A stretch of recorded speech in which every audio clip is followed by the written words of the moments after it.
My name is Carley Fraser, and I decided to do the skin as my final presentation. The skin includes the epidermis, the dermis, and the hypodermis. So first I have a few fun facts. First being the skin is the largest organ in our body, covering our entire body.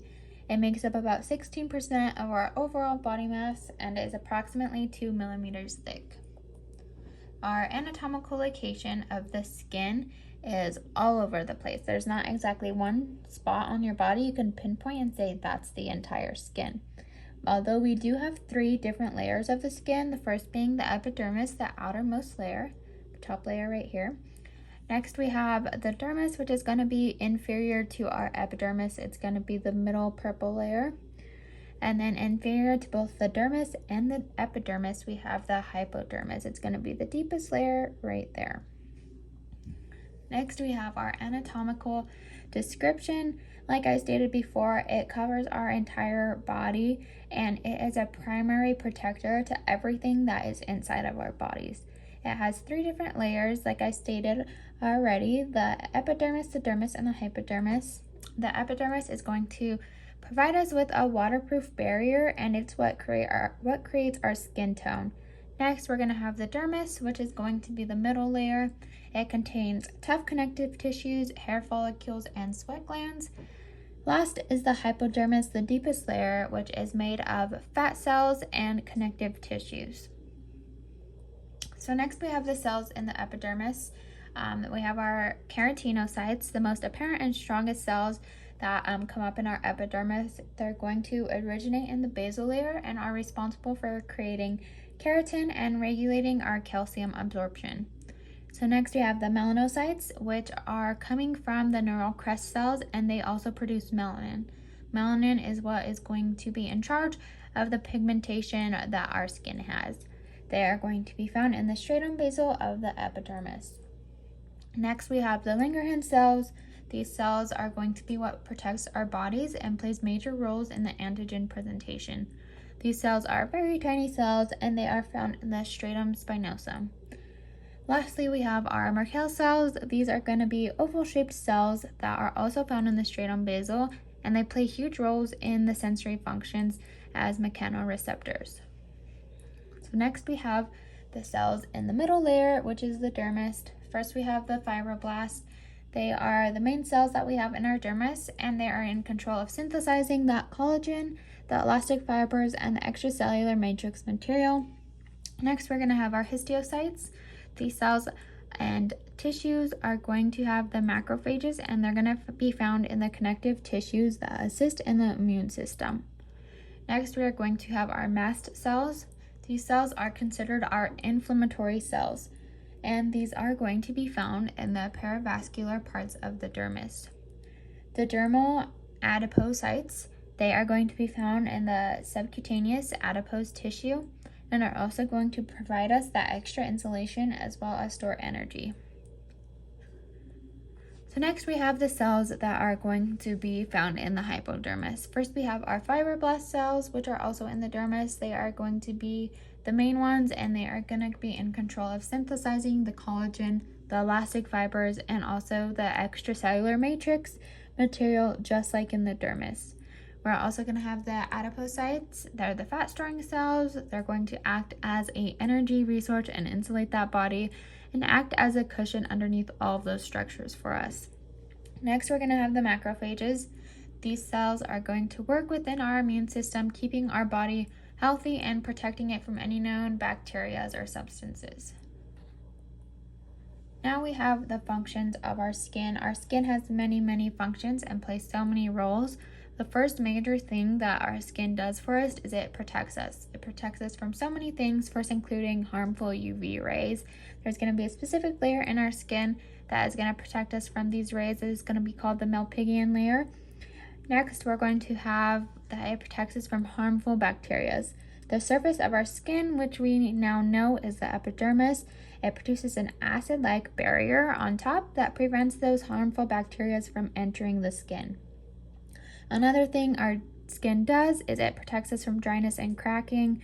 We have these oil and sweat glands that produce sebum, which is what allows our skin from cracking. If our skin would be cracking without these sebum and oil glands, it would allow extra bacteria to invade in the skin. Next, it allows us to protect against trauma. This is going to have all the fat cells that are in the hypodermis act as a cushion and protect us from that impact or that trauma. Some more things that the skin does for us is it keeps us at a healthy, regulated temperature.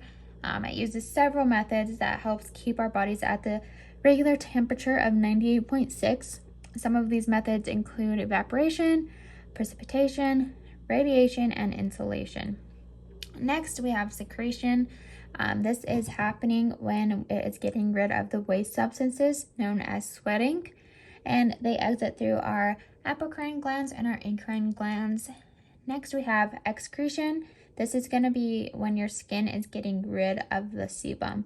So when you say your face is getting oily or you see your hair is getting oily, this is because of that excretion. Next, we're going to have sensory sensations. This is one of my favorite ones because it's what allows us to feel temperature, pressure, touch, pain. It allows us to feel an itch. Lastly, we have absorption. This is very, very important to keep our skin healthy. It allows us to absorb vitamin D, which is needed for calcium absorption and to promote healthy bone growth. Next, we have the skin maintaining homeostasis. So this is very similar to the functions that our skin has. Our skin's blood supply is gonna be what helps maintain that temperature. So when the dilated vessels allow for heat loss, and constricted vessels are what's going to retain our heat when we get a little colder. Next, we have our sensory receptors. These are going to be located in our skin, which protect us from harmful things such as extreme heat, extreme cold, sharp objects, bad textures, anything like that. These sensory receptors are going to send signals to the sensory neurons, and they are going to allow us to react, and that reaction is going to protect us from these things. Next, our skin maintains the correct water balance, and this happens with excretion and secretion. The skin cells are going to synthesize melanin and keratones. The skin is also going to assist in synthesizing the vitamin D. So there are many predictions of what could happen if our skin didn't stay at homeostasis. My first one would be our body temperatures would be crazy. I think we would either be suffering from heat strokes or hypothermia. Like I said, our body temperatures wouldn't be regulated, so one of these two would definitely be a factor. Next, I think our calcium levels would drop immensely. We're not getting that absorption of calcium from the sun like we were supposed to, so I think this could cause weaker bones or even osteoporosis. Next, our bodies wouldn't regulate our water, which can cause severe dehydration. This can lead to many problems, as to dehydration is very often. We can also retain too much water. It's not as common, but this can cause weakness, irritation, confusion, and seizures. Next, we would be more susceptible to infections because we wouldn't have that healthy structure of skin that is normally going to fight off that bacteria. Next, something that is really affected in the skin is going to be clogged pores and follicles, and this is going to result in acne. Acne is something that many people struggle with, myself included. So acne is going to appear as usually small red bumps. They can appear on your face, neck, chest, or back. That is where it mainly occurs. And acne is when the follicles and the sebaceous glands under the skin, you could kind of see them right here. This is what a normal one should look like. So when acne occurs, there is going to be dead skin, excess sebum, all of that trapped in these follicles and glands, as you can see right here. And that is going to cause irritation and inflammation, which is going to call that pimple in place. So then when the skin becomes really irritated and this, what we call a pimple, is ready to pop, it's going to pop, and all that excess sebum, the dead skin cells, are going to spill on the face, which can then cause the cycle to happen all over again. And lastly, here are my works cited, and thank you for watching.